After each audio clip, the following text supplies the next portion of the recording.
You want to know the most important thing in working with sellers? Chris Stafford here, 30-year listing agent in San Francisco, still selling. So I know what works and what doesn't work. And what doesn't work in this market especially is working with sellers that are unmotivated. Typical rookie mistake is just taking any listing, and it doesn't work. It's not a good practice. Trust me, I've been there, I've done it myself. I remember I had an opportunity to go for a $7 million listing and actually was in competition with 3 other agents and got the listing. And you know, my gut, my intuition, let me tell you, trust your intuition. And my intuition from the very beginning were these sellers were going to be a total pain in the ass. And yes, they were.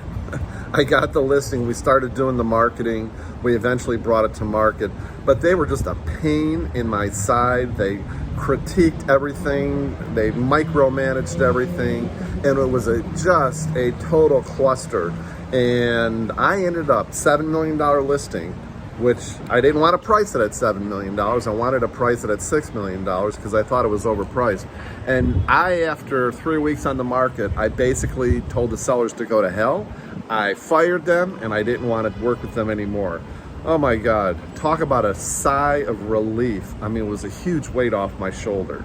So don't work with sellers that are unreasonable, unmotivated, and unwilling to work with you and use your expertise. If you're a moderately successful listing agent and you're working with sellers that are unmotivated or just, pieces of work that are just keeping you up at night, trust me, it is not worth it. And the negative energy they bring into your life will seriously affect all the rest of your business, will affect your prospecting, your personal life, your sleep.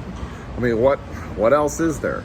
So, better to not work with those people or fire those sellers and use that time, use the positivity and get into a good space and find other sellers that are really, truly going to appreciate it. It seems like once a year, I always have one seller that is just like, oh my God.